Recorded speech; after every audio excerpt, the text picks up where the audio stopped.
goodness, where do we even begin? I guess we just begin with what exactly we are talking about for anyone who is not in the loop or who isn't on the internet. Basically, what we're going to be talking about today is this mini docu-series that premiered this past weekend called Quiet on Set. It's a series that goes behind the scenes of working on the Nickelodeon sets in the 90s and the early 2000s on productions overseen by Dan Schneider. I know, trigger word, because I'm sure a lot of y'all have heard of Dan Schneider. You've seen the things that have come out about him the last couple years and you're like, girl, are we really? Yes, we are. But for anyone who's not in the loop, Dan is the creator behind pretty much all your favorite Nickelodeon shows. It started with All That, went to The Amanda Show, Kenan and Kel, Drake and Josh, iCarly, Zoe 101, Victorious, Sam and Cat, Game Shakers, and Henry Danger, which those last couple ones, if you're like around my age, you are checked out. You are not present or sat on the channel, but you're familiar with the content. But yeah, if you are informed or you've been around, you know that there are some crazy stories that have come out from people who worked on the sets. I have to say allegations because I'm not trying to get sued. Dan Schneider had time to watch the series, then contact people to film, to edit, and to post this apology, explanation, whatever you want to call it, that is 19 minutes long. I'm crazy enough that I sat through the whole thing and I said, you know what, I'm going to sit through it a couple more times and create the script of this video, because we are not only going to watch his apology, but we are going to use his own words to navigate everything that was in the series and show you why it's kind of bullshit, okay? But since there is a lot that we have to cover in this series, let's get, what we need to get out of the way first. So let's throw it over to our sponsor for this video. Want to take a second to thank the sponsor of this video, Helix Sleep, which honestly comes at the perfect time because after you hear some of this nonsense, you're gonna want to go to bed, turn off the lights, and just restart and try again tomorrow. But Helix Sleep is premium mattresses that are customized to your needs, your sleep preferences, and is shipped right to your door, which is great because I don't know about you guys, but mattresses stores, kind of overwhelming. The Helix Sleep Quiz matches you to the perfect mattress based on your body type and sleep preferences. So for me, for example, I am a side sleeper through and through. I don't know what it is, I get in my position, night moon, I'm out. So the mattress I was paired up with was the Sunset Luxe. Like, she just sounds amazing. She sounds like a cloud. But honestly, the Helix lineup offers 20 unique mattresses, including their award-winning Luxe, which is what I got, and Ultra Premium Elite collections. They also have the Helix Plus, which is a mattress designed for my big and my tall sleepers.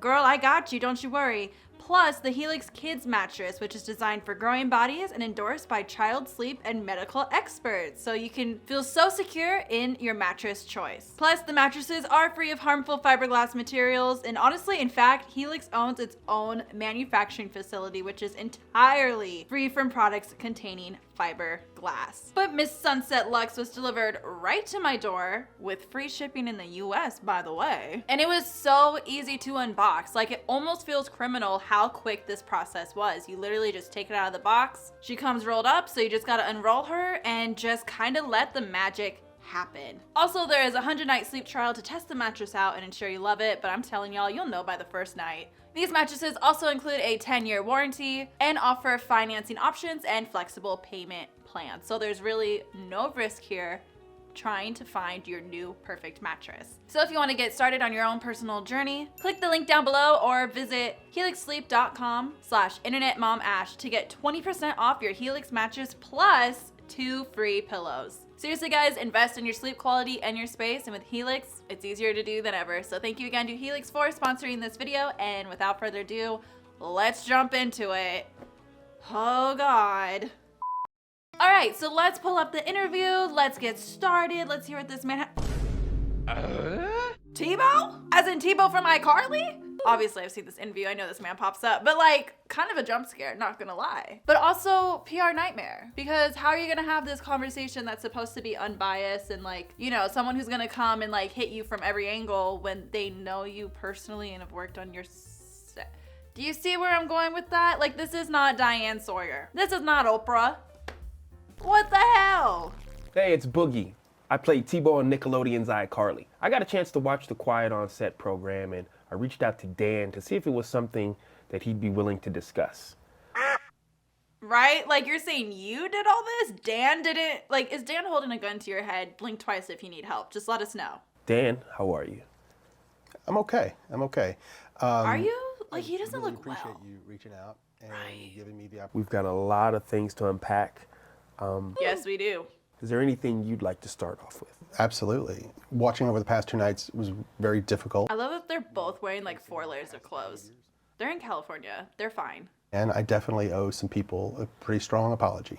Some. Let's That's talk gonna be about the the word of the day. massages. Okay. Watching the content yesterday, it was disturbing. So in the documentary, there were so many people who mentioned it, being like, "Oh yeah, you would walk onto set and someone was just like massaging him," or he would ask someone like, "Hey, can you massage me?" One of the writers saying, he said, "Hey, if you massage me, I'll put one of your sketches in the show." He'd asked me several times to massage him in the writer's room and in the studio. "Can you please give me a massage? I'll put one of your sketches in the show." And he would always present it like a joke. You always felt like disagreeing with Dan or standing up for yourself could result in you getting fired. That's not creepy whatsoever. That's not taking advantage of the work dynamics because you are in a higher position whatsoever. I mean, I'm glad to hear that he's saying like, yeah, no, that was wrong. We're acknowledging that, right? It was wrong that I ever put anybody in that position. Wrong thing to do. I'd Good. never do it today. I'm embarrassed that I did it then. I apologize. You would be in big Anybody trouble if you did it that today, ever sir. put in That's that why. situation. Talk to me about the writer's room. From what Oh, girl. All right.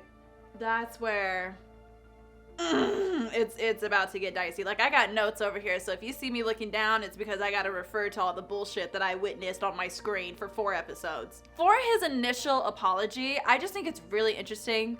I mean, granted, he probably knows. What's his name? What's this man's name? Boogie? Tebow?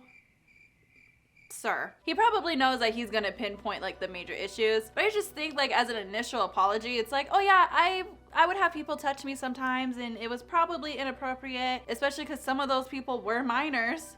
Amanda being very close physically with Dan. There were many times that I saw Amanda sitting behind him, hugging him, or giving him like a neck massage or whatever. But you know, it's fine. But from what we've heard in the documentary, from what we have seen people say, from what we've read in books, it goes deeper than that. It sounds like it was a very hostile work environment for everyone, but especially women. When you have a good majority of people all saying the same thing in separate interviews, that's an issue. That's a problem. Let's hear what he has to say about this writer's room, because his ass was exposed, like crack and all, in this documentary. I saw, not cool. No. And Not cool, man. no writer should ever feel uncomfortable in any writer's room, ever. Duh. Most TV writers, comedy writers have been in writers' rooms and they are aware that a lot of times there are inappropriate jokes made and inappropriate topics come up. But the fact that I participated in that, especially when I was leading the room, it embarrasses me. I shouldn't have done it. It should. Sometimes those jokes went beyond the pale and I said things that Those went too jokes. far or made Those- practical remember jokes that. went too far. You know, I was an inexperienced producer. I was immature. Wouldn't happen today. But Yeah. I'm just really sorry it happened. Yeah. Yeah, so this is where he lost me because one, blanket statement. I hate when people are apologizing for something this severe and this serious and they don't pinpoint exactly what was said that the other person said was hurtful. It's always like, well, if I hurt them, you did. They said it. And what you did was not acceptable. I was immature. I was inexperienced. Sure. But the things you were saying, the things you were doing, that's just a lack of respect. In the beginning, I would see, instant message pop up. Dan would send a message for you to say out loud, scream hammers, and you scream it. And then it would be, more degrading, like scream, I'm an idiot, or slut. He would scream out, say it, until you did. Like, that's not even funny. That's just straight up harassment. Personally, me, I'd be like, do you want to finish script or not? Like, what are you kind of, because we'll get into that, what are you kind of paying me here to do? And Dan said, it'd be funny if you leaned over the table and acted like you were being sodomized and told that story about high school. She said no at first, and then he was kind of like, oh, come on, it'd be so funny, just do it, it'd be so funny. She couldn't get out of it, he's begging her. So she just leaned over the table and did what he asked her to do. Jail. Jail. Jail. And I'm laughing because I'm uncomfortable because that's a joke that went a little too far. Sometimes those jokes went beyond the pale and I said things that went too far or made... This is why we have unions. But I understand culture was different 20, 30 years ago, and things that people found funny then are just not acceptable now. But here's the thing, they weren't funny then. You just got away with it more then than you do now. But as far as I'm aware, again, respect isn't anything new. Human decency didn't come into style. But yeah, you know, maybe the joke just went too far, you know, whatever. Let's speak directly to the people who did not have a good experience with you. Okay, I would like to speak to those people because I hate that anybody worked for me and didn't have a good time. You know me, you've been on my sets. See, that's why I'm like, this interview doesn't work. You know me. You know I'm a great guy. You know I would never do that to people. But you did. But you did, and the majority of them are women. What's not clicking? What? Come on. I would snap at people sometimes. I would be snarky when I could. Sometimes. I mean, it sounds like he was very hostile. I would not give people the time that they needed. I would be in too big a hurry to get on to the next thing I had to do. And I mean, it honestly sounds like people were afraid of him. So many times I wanted to pick up a phone and call some of those people and say, I'm so sorry and let's talk about it. And I wish you'd had a better time and I wish I could have shown you a better. That makes me laugh because, like, you could. You could. Like, with social media, you don't even gotta call them. You can send them a DM, like, if you're not blocked, you know, because that's the thing. You can reach out and be like, oh, I'm sorry for this. They don't gotta accept your apology. If they don't want anything to do with you, totally understandable, totally reasonable. You've written hundreds of episodes. Thousands of jokes have been told. Yeah. Okay, before we get into the jokes, let's finish off this, like, mean to people on set. To create a work environment where people are genuinely so scared of you and is so hostile to the point where they felt like if they did complain or if they did say something they would get fired is a problem. We were all afraid. We're all afraid. That's why just me and Jenny are talking to you. Like, people are afraid of him. Because to fire a staff writer because they decided to take the night off is bonkers. I had been fired. Dan basically owned all of your time, your weekends, after work. Christy had done 2 personal things during the season, like gone to a concert on the weekend, and she had friends over one night. She basically got fired for that. To fire someone who has worked with you 4 years through somebody else, and when they said they wanted to talk to you directly, they said no, should be illegal. Instead of giving me the note, he would play little games on the set, almost trying to get me to quit. I was doing an episode of All That. Stage manager came to me and said, you can go. If Dan wants me to go, then have Dan come over here and tell me that. She said, look, man, you can go. To call someone and threaten them because they're getting what they deserve is a choice. Dan called me at home and he asked me if I was conspiring against the company. He had found out that the guild was now requiring him to pay for our separate salaries, and he wanted to know if I was the one that made that happen. Because if I find out that you did, you're never going to work for Nickelodeon again. And you know, to be upset because a 13-year-old girl was celebrating her birthday on set, who already felt like they weren't a favorite, so they thought, all right, well, my time on the show's almost up. Period. You wanted Dan to like you because if he didn't, he was mean to you. My 13th birthday, people brought me this big cake, but it was told to me, Dan's really upset. Like, why'd you get her that cake? Like, that's a big cake. Like, she didn't need that big of a cake. And I was just like, and I felt it. Or to degrade an editor who worked on your shows. 3 shows straight, who is a woman, by the way. Noticing a pattern here. Dan Schneider would sit in the very back row and make comments the whole time. He would not talk to me directly. He would say to his associate producer, tell her to make this certain edit, or tell her to trim this. Or my personal favorite, her apologizing for going to the hospital because she passed out, probably from being exhausted and overworked. One day I keeled over and I ended up having to go to the hospital. And as I'm leaving and curled over, I could hear someone say, how is the show going to get finished? And I just remember saying, I'll be right back. But you know, he just kind of lashed out once in a while. He was stressed. He's a torture genius. Like, guys, come on. Gotta give him some grace. Okay, you gotta give him some wiggle room. Don't be so mean. Don't be such a girl. Don't be so sensitive. Don't you guys want equality? Isn't that what you little feminists are always complaining about? You want to be equal? Well, here you go. So now we're gonna move on to the inappropriate joke portion of this video, because I don't know what else to call it. And honestly, oh my goodness, where to begin with this one? There are all these setups that reference porn. They're really soft. People were looking back at old scenes and saying, Dan Schneider is obsessed with feet. Check this out. It's all very gross and foul things. This feels inappropriate for children. I heard you swallow. Here comes that feeling. Sometimes I do it to myself. There's a new character for me on All That named Noseboy. They gave me a prosthetic nose, like an enlarged nose. Put this same nose on the costume. You can't help but notice that it looks like penis and testicles on my shoulders. Can I just add, by the way, Vile, you're gonna play off of stereotypes and then make your only black man cast member be Noseboy, where he's supposed to have a big nose? Okay, stereotypes, okay.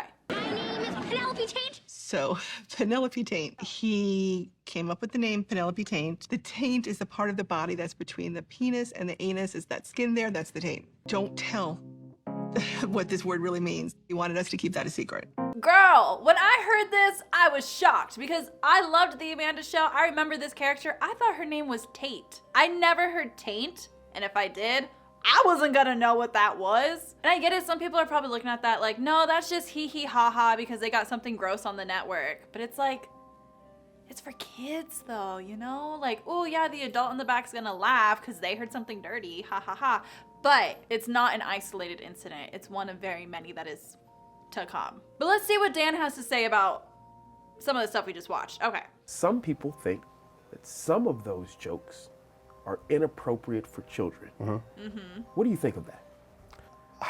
Every one of those jokes was written for a kid audience because kids thought they were funny and only funny. So, because kids thought they were funny, it's nothing to sneer about. Because kids thought they were funny, kids don't understand what they're being exposed to. But yet, y'all want to make drag queens illegal because they're exposing kids to the gay agenda. But yet, Dan Schneider can put all these jokes in kids shows, and it's fine. And we're being over dramatic. Okay. If that's how anyone feels, let's cut those jokes out of the show. Just like I would have.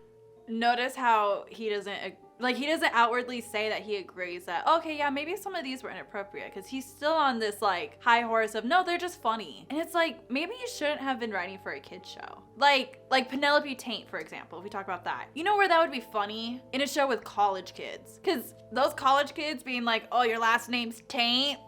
Like, suck on these nuts. I don't know, something. I'm not a writer, hi. That's where that joke would be appropriate. Time and place, babe. A kid's show with minors is not a time and place. Like one of the people who talk in this series, I think, what's her name, Alexa, she was Nicole in Zoe 101. She was 12 years old when she started working on that project. Amanda Bynes wasn't even close to being a teenager when she started working on Nickelodeon. It's just icky, just icky. The more people who like the shows, the happier I am. Yeah. So if there's anything in the show that needs to be cut because it's upsetting somebody, let's cut it. So I think it's big for you to say with your work, if it's viewed as that today, you don't have a problem. Cut it. Cut it. I mean, that's a solution. The last thing I want to... Okay, T-Boogie, you're not doing it for me. But this feels like I'm watching the two worst people in the world convince each other back and forth that they're not the worst people in the world. Like, you know when you are with your friend and you guys are hyping each other up to like do something? That's what this feels like. There does not feel like a true conversation happening here. It's just Dan saying the most basic blanket statement PR apology and him just, yeah, man, like, you know what I mean? It's disgusting. I'm like, where is the conversation? Where is any pushback? He does say that later, like, I'm gonna push back a little bit, and it's a tap. There's no push, you'll see. The notion that I had the power to just produce whatever I wanted and have it air is completely false. Okay. There were many, okay, let me hear him out. Let me hear him out. Executives in LA. We had executives in New York. So two coasts. Two coasts. Oh, okay, bi-coastal. And I'm talking about wardrobe. I'm talking about makeup, sound, sets, dialogue, Well, there was nothing wrong with the wardrobe besides it was ugly. bosses, and then their bosses, and then their bosses. And they're approving all of this stuff. Okay? And we're also shooting it in front of all sorts of adults and caregivers and the set teacher and the families. Everybody's watching it. Okay. And if anybody had said anything, hey, we don't like that, that's not appropriate, then it would have been cut out. Now, Interesting. I'm gonna push back. Oh, he said I'm gonna push back, but I'm gonna say something first, young man, because here's the thing. He's not entirely wrong. Anytime you have a company, or for them, a parent company, which would be Viacom, executives, or even me when you have sponsors, you have someone that you have to go and speak to. In this kind of an industry, there's always gonna be someone that you have to get approval from. So he's not wrong in the sense of like needing to talk to other people. However, what apparently he's not understanding, what's not clicking, and honestly I think the reason why is because it would destroy his entire stance, is that he was Nickelodeon's money machine. Like honestly at that time it might as well have been called the Schneider channel, because any kind of live action show besides maybe one or two was created from him that was on the show. He made the network billions and billions of dollars. And when you have these executives seeing that it's working and they're getting away with things, and you're telling them, no, these aren't gross jokes. I remember someone from Nickelodeon sitting with us and saying like, oh, does this mean, you know, this dirty thing? Dan was like, no. Why would you think that's like tainted, like you've tainted something? And no one's outwardly complaining because you've created a hostile environment where they don't feel like they could. That's them enabling you to then go and enable everyone else. From the writer's room, to set, to PAs, whoever, it all trickles down and it starts there. And to say like, oh, like, you know, if anyone said anything, we would change it. Again, you mean the adults who were afraid that you're gonna kick their child off of the show if they complained because they did see something? I saw things differently than everybody else. Now, ultimately, I did try to tell his agent. She's like, Tracy, come on, do it for Brian. Just shut up. Of course, as a parent, you want to speak up.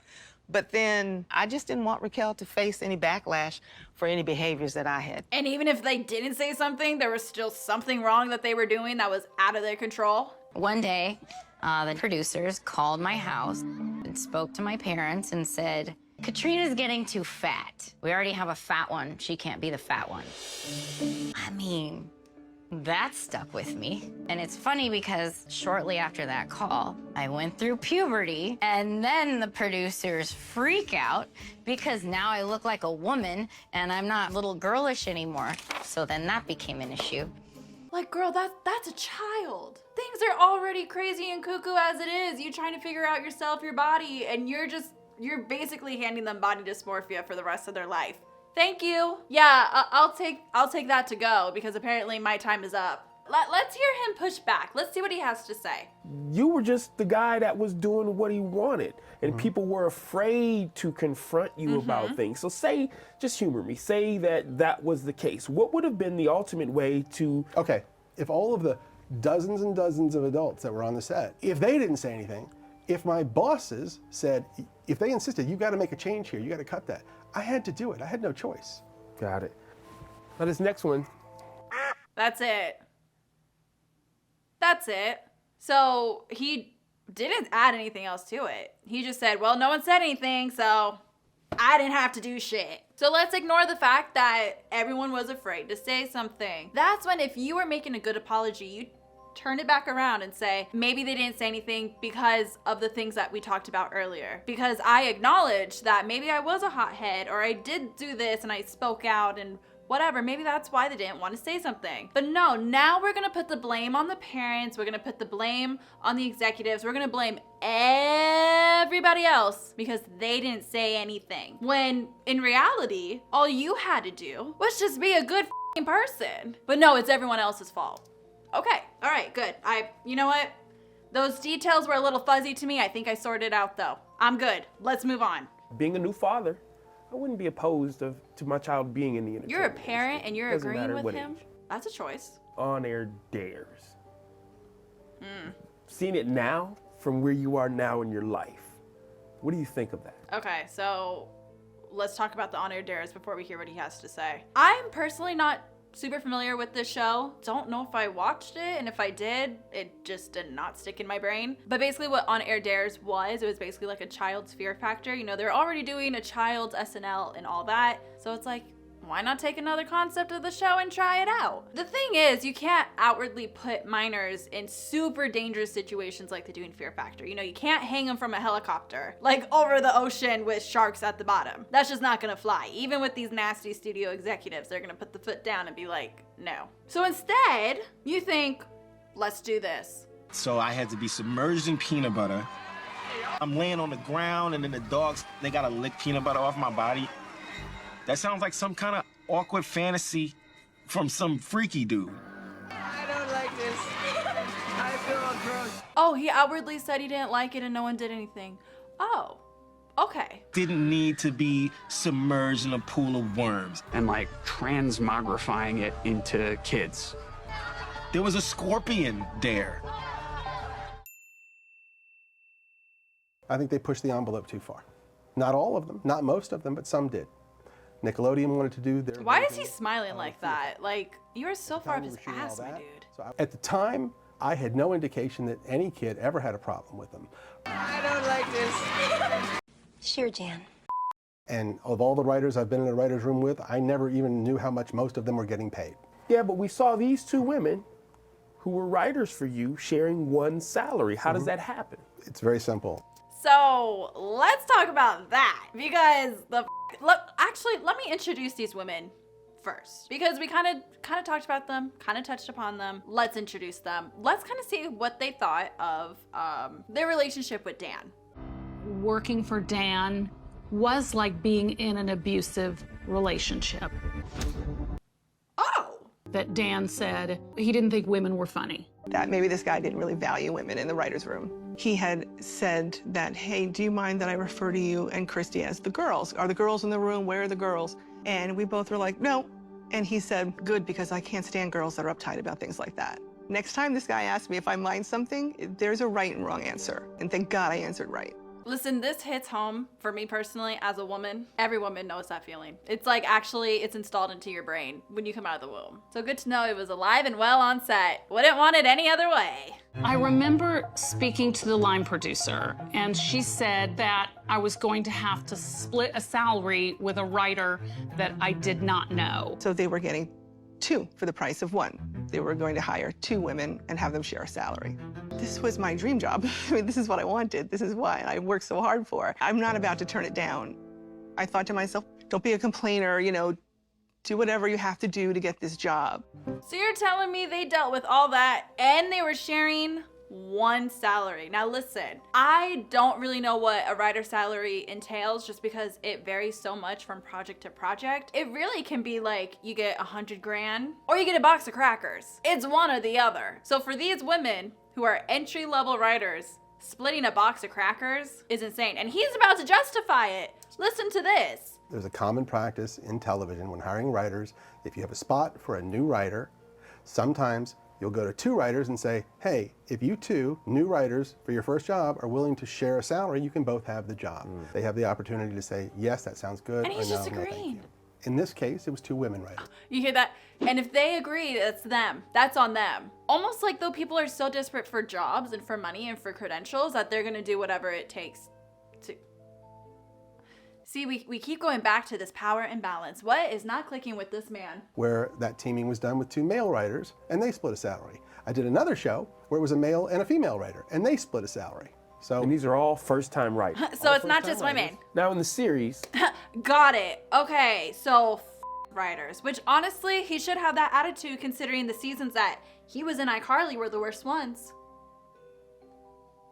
I'm gonna put it out there. Not saying that that's him, but the writing went so far down into the tubes. Like, what was iCarly the last couple seasons? Honestly, what was it?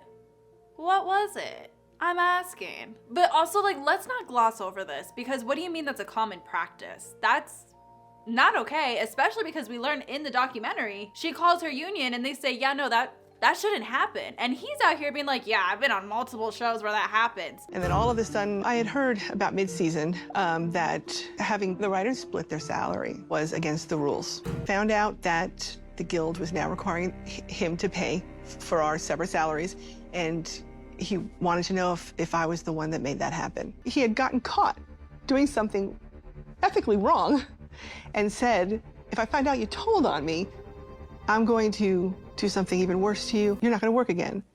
This is why we had the strikes, you guys. This is the bullshit that they've been putting up with for years. So for this show specifically, for the Amanda show where these two writers were splitting a pay is one crazy, but it's especially a choice when one of your female writers don't come back because you fired her for having somewhat of a life outside of work, and the other one quits after 4 days on a new season, plus the pay that he offered her. We're offering you a 16-week contract, but you need to work the whole season, which was, I believe, 27 weeks.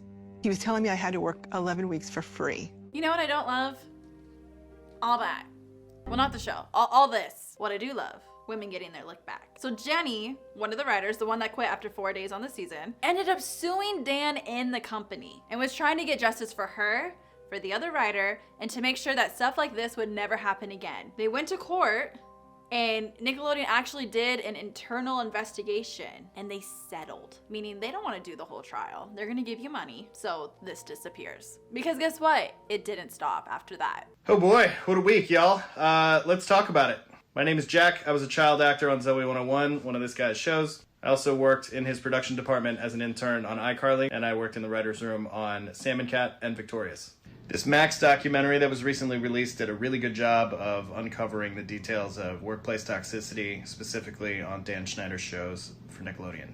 We could talk about the massages. We could talk about the fact that he would literally count his gold coin collection in front of his crew who was living paycheck to paycheck. We could talk about how sometimes he would bring out his shotgun to scare one of the writers when they were working at his house. We could talk about the high-level conversations I wasn't supposed to hear about how Nickelodeon didn't want to recommend antidepressants for Jeanette McCurdy after her mom died for fear that she might kill herself and make the network look bad. But what I do want to talk about is never letting this stuff happen again. This is an entire industry built on hope and dreams and adrenaline and wish fulfillment. And that can be a very dangerous thing for megalomaniacs to wield. Even in posting this, I'm a little afraid. Is this going to screw up my career moving forward? I have no idea, but I think it's important and it needs to be said. Because if my silence ensures the perpetuation of environments I don't want to work in anymore, then what is the point of working in them?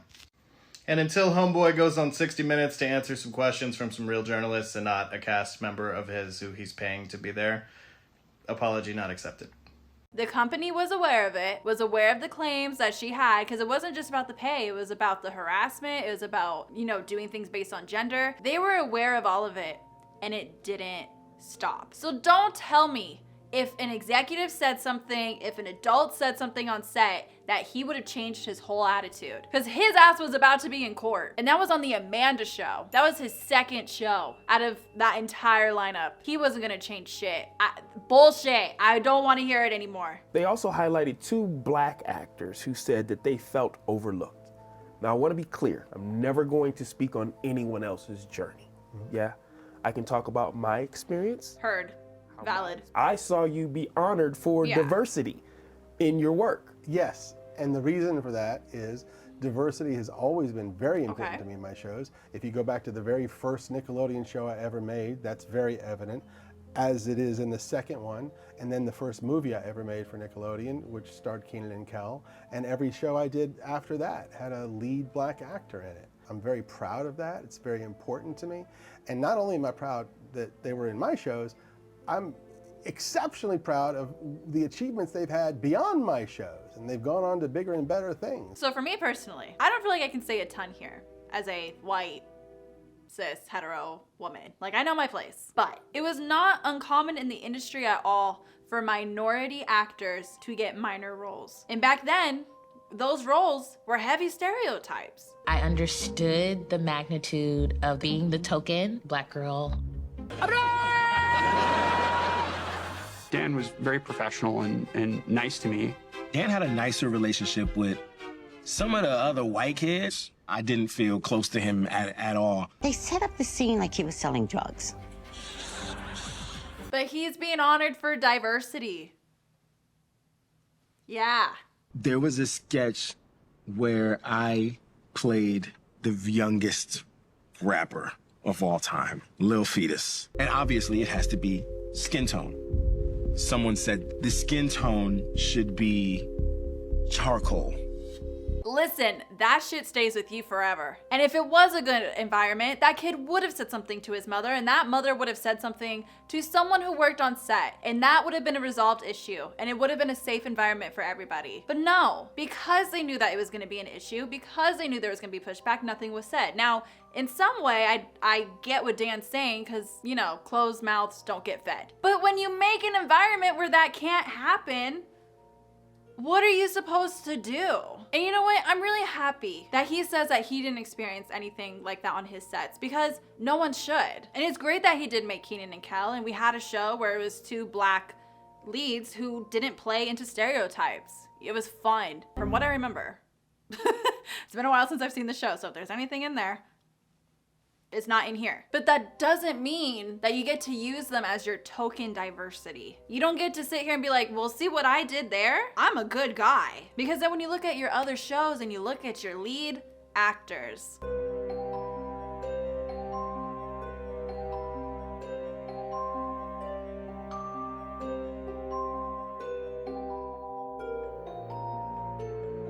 diversity is a choice.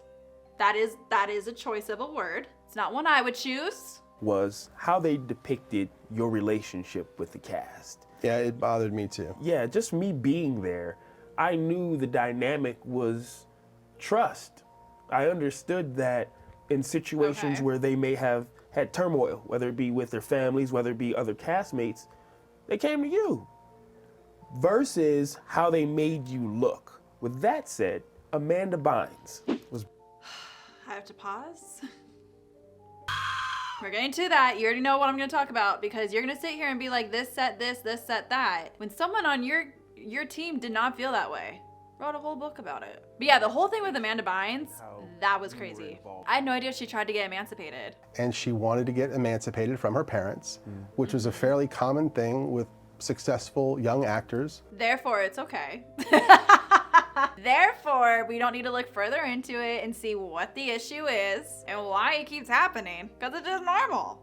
It just happens. But before we get too far into what he's saying, let's pause here for a second and really talk about what happened in the documentary. Dan saw her and like immediately knew she'd be a star. And he recognizes her talent and he wants her on all that immediately. Hi everyone, it's me, Amanda. Times where Amanda would just be missing. And a lot of times we would just hear that she would be with Dan, pitching ideas and writing. We seen them grow closer to each other on set. See, this part got me personally, because if the kids are noticing it, the adults notice it too. Like, what do you mean she just would leave for like a lot of time and be in his office? Like, what? Honestly, everyone on that set failed her. It's just so sad because she was such a bright light. You know, she was such a huge part of me growing up personally. I feel like a lot of my personality and my humor came from Amanda Bynes, if I'm being honest. And honestly, I don't really know the whole extent of everything that happened with Amanda Bynes and like the lore. I do know, because I lived through it, that she did struggle a lot with her mental health. And I can't help but think that a lot of it comes from this man right here and from experiences that she had on these shows. You know, because she's growing up, she wants to be an adult to the point where she's 16 years old and she's dating a 20-year-old. Because honestly, she dated a lot of the times older men. If you look at a pattern of her dating history, it's kind of concerning. Phone rang. I like that this is all they're talking about. They're like, oh, so what exactly happened? Like when you picked her up and she ran away from home and ran to you, blah, blah. What about all the uncomfortable touches between them? What about like that really close, like we're not gonna dive into that. Oh, okay. Well, regardless of what some people may think, I think it's only positive that you are there for people when they need you. That said, let's talk about some of the things that have just been swirling for Yeah, I think it's only positive. And, you know, you treated your young cast very well. And it was a place full of trust. And I know because I was on that set with Jerry Traynor, Nathan Kress, Miranda Cosgrove, and Jeanette. And Jeanette McCurdy, where nothing bad happened to her at all. And it's not like this is new information. It's not like she didn't write a book about it and has been talking about it. And my mind hasn't changed at all about it. Hearing what happened to her and that other people have similar stories doesn't make me think any different of you. You're still the same fun Dan to me. I just really think it's interesting that Dan has really good relationships with all his male cast and crew, for the most part, besides that one guy that he f***ed over. You don't really hear a lot of women speaking highly of him, or they just don't speak at all. Nickelodeon actually presented her with money in an NDA to sign, basically being like, hey, you won't talk about Nickelodeon, you won't do this, you won't do that. It is our great honor to present the first ever Nickelodeon Lifetime Achievement Award to a man who has been making all of us laugh for the past 2 decades. Dan Schneider! She obviously didn't sign it, otherwise we wouldn't be here. But it makes me wonder, who did? Discuss child predators. Now, I want to make sure that we clear a couple of things up. Okay. Brian Peck was not hired by you. No, I did not hire Brian Peck. Okay, so this is where it's gonna get a little, we're gonna talk for a second if you don't mind, because there's a part of me that's like, maybe he didn't hire him, because with productions, I mean, I'm sure he has a hand in it. I don't think he's the sole reason to hire people. There is this whole part in the documentary where it just talks about child predators who got on the set. We're gonna start with Jason Handy. So we start learning about Jason with this little girl named Brandy who was 11 years old. She got to guest star on the Amanda Show, and it was absolutely her dream to do it. She loved watching Nickelodeon, she loved watching Disney Channel, and this is all being told by her mother, by the way. She meets a man named Jason Handy on set who was a production assistant. A lot of the times production assistants or PAs, you know, they just make sure everything's going smoothly, and in this case, a lot of the times it's bringing kids from the green room or wherever they're maybe doing school, wherever they're at, to set. And a lot of the times the parents were stationed in those rooms and never really went around to the set. So he was like the supervisor because, you know, child labor laws, they have to be supervised at all times by someone. So after the shoot ended, apparently Jason exchanged information with all the kids and parents to keep in touch and to see if maybe any new possibilities opened up for them, because he's a PA and he has that kind of power to do that. Jason starts emailing little Brandy, who again, 11 years old. She's excited because she has a friend in the industry, and mom thinks like, oh my God, I'm so happy. I'm giving my child like this opportunity to know someone and to be a part of this world, because here's the twist. She originally, when she was a kid, the mother wanted to be a part of the industry, but her mother, with her job in her industry, heard everything that happened behind the scenes, knew what was going on, and told her, absolutely not. I am not subjecting you to that. But apparently the email started off really innocent. The mom actually read like the first one and was like, okay, like it's friendly, it's nothing crazy. You know, she didn't see any harm in it. A grown man talking to an 11-year-old. There's no harm in that.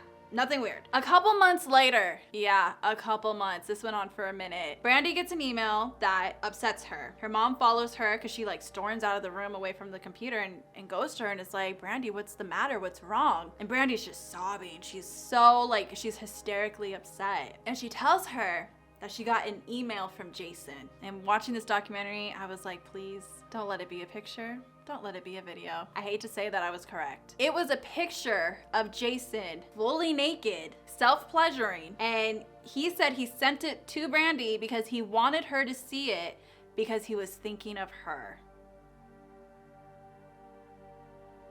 11 years old. So the mom actually went back and forth on calling the police because she was extremely embarrassed and didn't want to be judged on her parenting style. So she did nothing about it and just said, you know what?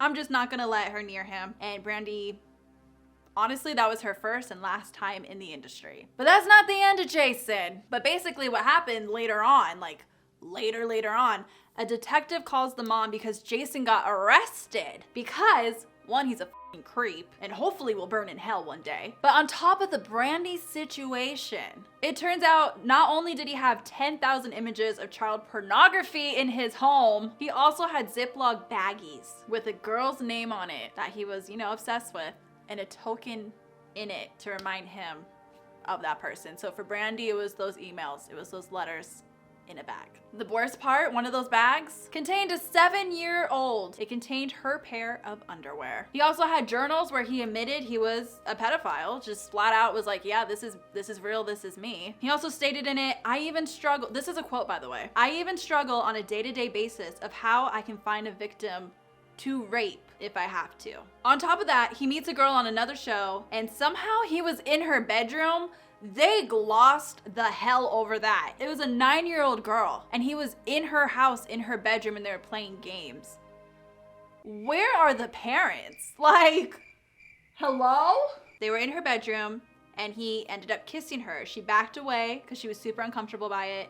And he said to her, don't say anything to your parents. All of that, they went to trial and he got convicted and he ended up being sentenced to 6 years in jail. For me personally, I don't think any amount of time would justify or like would make me happy, but 6 years doesn't sit right in my soul. But after he got arrested, 4 months later, another person was arrested from the Nickelodeon studios and his name is Brian Peck. But I wanted to share this anecdote that we learned from the show because I thought this just explains the fuckery that was going on on these sets. One of the kids who was on all that, the later seasons, found a painting in his garage. Everyone was there for a party. So it's not like he was there by himself. It was a barbecue. They were all there, whatever. He was roaming. He was in the garage and he saw this painting of a clown and was like, well, that's kind of weird. One, it doesn't go with the theming. But two, it's just like unsettling. So he asked Brian about it and Brian was excited to show it to him and was like, girl, you think the front's great? Wait till I flip it to the back. So he flips the painting over to show a note, and guess who it was from? And this is the quote. To Brian, I hope you enjoy the painting. Best wishes, your friend, John Wayne Gacy. Your friend, John Wayne Gacy. And if you're not familiar with who John Wayne Gacy is, girl, I envy you because this man was disgusting. He is infamous for raping and killing, I think it was like 33 young men before he eventually got caught. And they were pen pals. He knew what was going on, what he did, and was fine with it. Your friend, John Wayne Gacy. I hope everyone rots in hell. But I wanted to share that with you so you would understand kind of the person that we were dealing with because obviously nothing's making sense. But anyway, Brian is arrested on 11 charges. Not 1, not 2, not 3, 11 charges of child sexual abuse, which included but isn't limited. I don't even know if I can say all these because it's gonna get me demonetized, but we'll just say oral, sodomy, forcible penetration, and some of that being with a foreign object, and employment of child pornography. And these charges are all related to one child actor, and that child actor being none other than Drake Bell. Honestly, the whole 3rd episode and part of the 4th really like goes into details about this situation. So if you want more details, definitely recommend going and watching it. I'm gonna do like a really quick rundown of it for anyone who doesn't, want to watch it or who can't. Starts off saying Drake's parents get divorced. His dad, hangs out with Drake a lot. He sees in a magazine a way to get his kid into the business as Drake loved performing. He becomes his manager and after some small roles, he books the Amanda Show at 12 years old. The first season goes great when they filmed at the Paramount studio lots. But then they moved to Nick on Sunset, which is where Brian comes in. He came in on the 2nd season of the Amanda Show. Again, he was a dialogue coach, kind of an acting coach, and he's been in the business for a long time. He worked with Leonardo DiCaprio, actually, and they show this one clip that just doesn't sit right with me. Yeah, I wouldn't be surprised if Leonardo DiCaprio has some trauma, and maybe that's why he dates the way that he does. But Brian starts giving Drake like acting lessons at his house, but it's always supervised by his dad. But because he was always so close, he started noticing that something was weird. He actually saw the Leonardo DiCaprio clip and said, you know what? That's exactly how he is with my son. Very touchy-feely, like almost as if they were dating. He was always around Drake. He would be in his dressing room. He'd be bringing things to him. Like, he just never wasn't around. And it was just constant and too much. It got to the point that he actually talked to production and voiced his concerns. And you know what they said? Oh, well, I don't know if you were aware, but Brian is actually gay. So maybe you're just homophobic because you don't understand he is touchy-feely. Girl, what? So back to Dan Schneider. Maybe if someone said something, maybe if an adult voiced their concerns, things would be different. And it was just so inappropriate. It was just building and building and building to the point where the dad just started making it hard for Brian to be around Drake. And Brian knew that. He noticed that. So what did he do? He turned around to Drake and was like, yeah, you know, he shouldn't be your manager. He's trying to ruin your career. Like, he's bad for you. Blah, blah, blah. Just tearing him apart and trying to get the dad out of the picture. And Drake, being young, he's gonna listen to this guy who's in the industry that he wants to be in. Again, builds up to the point where Drake actually tells his mom and his mom tells the dad, Drake doesn't want you to be his manager anymore. And the dad knew, if I want to have any kind of relationship with my son, I have to let him go. So he agrees, I won't manage Drake anymore, but he tells the mother, whatever you do not let Drake be alone with Brian. So what does she do? She lets him spend the night at Brian's house multiple times. They go to Disneyland together. He starts taking him to his auditions out in LA because the mom doesn't like to drive. So she thinks, hey, Brian's close enough. I like Brian. Brian seems cool. Brian's gonna be your new dad. One of the times that he ends up spending the night, he wakes up basically to Brian assaulting him. And the way he described it, he froze. He didn't know what to do. Afterwards, he didn't feel like he could just call his mom and be like, hey, this just happened to me. Can you come get me? Because he was 15 when this happened. And he didn't tell anyone. So no one found out until Drake had plans actually with Brian one day and decided he didn't want to go. He was at his girlfriend's house and he loved being there. He felt very safe there. He felt very comfortable. And at this point, like, he was kind of starting to get sick of Brian. Like, obviously he's assaulting him. He's a terrible person and just wants it to stop and wants him to go away. While he's at the house, Brian's crazy ass starts calling his cell over and over and over again because he wanted Drake to answer and he wanted him to be like, or like he wanted to talk to him and be like, where are you? You know what I mean? He doesn't pick up. So then Brian ends up calling the girlfriend's house. He kept calling over and over and over and over again until the mom finally picked up and was like, Drake, it's for you. Like, whoever this is, tell them to stop calling. So he gets on the phone and he's visibly uncomfortable and it's like, yeah, I don't want to do this. Like, I don't want to hang out. Like, sorry, I'm with my girlfriend, blah, blah, blah, blah. Hangs up. Brian starts calling again. And the mom notices and is like, something's not right. She pulls Drake aside. They go into a separate room, closes the door and is like, what's going on? Drake's like, what? What do you mean? Everything's fine. And allegedly she was like, no 40-year-old man calls the boyfriend of my daughter like that and everything is okay. So eventually Drake ends up telling his mom about it. They call the police. They get Brian on a phone call that they're recording. He kind of admits everything that he's doing and it's done. They go to trial. And going to trial, no one at this point knows anything. Like, people on the production teams, because at this point, Amanda's show just wrapped up. They were filming the pilot for Drake and Josh, and no one knew anything. So it's sentencing day, and Drake walks into his side of the room, and it's literally just him and his family. And you look over here to Brian's side of the courtroom, and it is absolutely jam-packed with people there to support him. On sentencing day, with 11 charges of sexually abusing a child. These people are not okay. And the support didn't just stop at showing up in court. The support went so far as these people were writing letters to the judge. Now, some of these people have retracted and been like, he didn't tell us the whole situation, which I'm sorry. If I hear you're sexually abusing a child, there's no misunderstanding. That's what you're doing. You're a terrible person. That's just me though. But they wrote letters to defend him and his character. And a lot of them even went to the point of being like, I know Brian. Brian's a great guy. He would never do this. And if he did, he was tempted. So not only are we victim blaming, we're also putting the entire responsibility of this situation on a 15-year-old shoulder. Right, yeah. Honestly, I couldn't believe it, some of the names that popped up, but the one that hurt the most, James Marsden. Yeah, he wrote a whole letter defending this man, and as far as I know, he hasn't retracted. And it's just really funny because he's one of those people where everyone's like, why isn't his career lifted off? You know, like, why isn't he in more movies? Why isn't he like a standard leading man? This is why. Karma came and got its kiss. So the kicker of all this, listen to this. Brian is sentenced to only 16 months. 16 for 11 charges.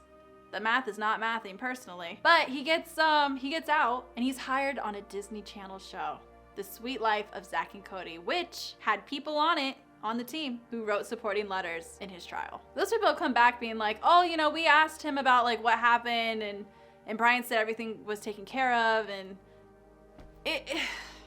it's just whatever. And then if you're not already crying in the documentary, it turns around to Drake saying that he called his dad when Brian got arrested to be like, did you hear? Like, they got Brian, like Brian's arrested. His dad didn't know. And the dad was on the phone and he was so ecstatic. He was so happy. And you know what he said to him? He said, I'm happy they got him before he could do anything to you.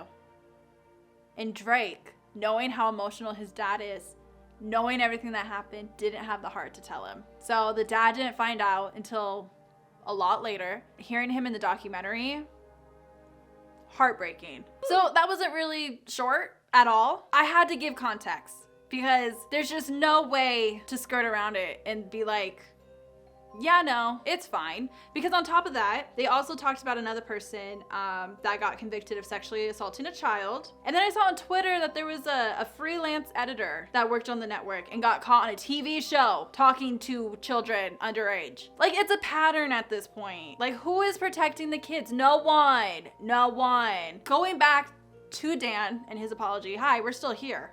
How we still have 5 minutes left? I don't know. I can't put the full blame on Dan. I don't think he's the sole person for hiring people. And you know, some of these people are really good at manipulation and tricking you. And I think if you don't know the signs and like what to look for, it can be easy to miss and to think, oh, they're just a good person. That is when having, again, a good environment where people can go and talk to you, or when people do talk to you and say, hey, this guy is like a little weird, but you are all up Brian's ass being like, no, you're just homophobic, and don't listen to that, that's where you fuck up. Because if they had listened and maybe looked into it or just had them separated, maybe something could have been prevented. I don't know, just the fact that so many bad people got on that set, I think is a reflection of the environment, and it really illustrates that no one felt safe on those sets because no one was safe on those sets.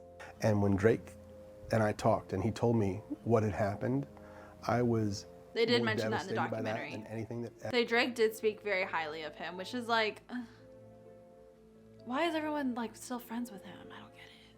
I don't know if people know this, but Drake's mom, she came to me at the time and she said, Dan, I'm not good with words like you are. And would you help me with my speech for the judge? And I said, of course. And I did. And he ended up going to prison and serving his time. I didn't see a single tear, did y'all? I think we really unpacked some important things. We set the record straight on a lot of things. We set the record straight, AKA you just said you're innocent and we should all believe it. Hiring young actors, minors, to work in television. This I actually would agree with. suggest that we have a licensed therapist there That I agree to oversee that. There just needs to be more protection for children. I mean, there needs to be protection for people. We had the whole Me Too movement. Like, those aren't children, those are grown adults who still got taken advantage by these people. So if they're getting taken advantage, what's going on with the kids? Sure. Besides that, like, nothing else happens. I'm not gonna lie. We're not gonna sit here for the rest of it because that's pretty much all that was said. Really, the point of this video, I want to start a conversation because some of the people have really shown their ass this week on social media. I don't know if you guys saw, but the people who worked on Ned Declassified School Survival Guide, say that 5 times fast. That was a show that was also on Nickelodeon, wasn't made by Dan. They've been in the news for some of the things that they have said and some of the things that they have admitted gone on behind the scenes. You know, this documentary came out, they were on a live, this was said. Told you. Daniel, we told you never to speak about that. Get back in your hole, Daniel. And give me your holes. Sorry, we shouldn't joke about this. We really shouldn't. So obviously, what an ass. Devin actually already released a apology statement because he f***ed up and I think he knew it and was like, oh shit, if I want to save what little bit of my career I have, I need to say this. I'm sorry to this man, but I did not want to kiss him. Also, guys, I'm 4'11". He's a 30-year-old man.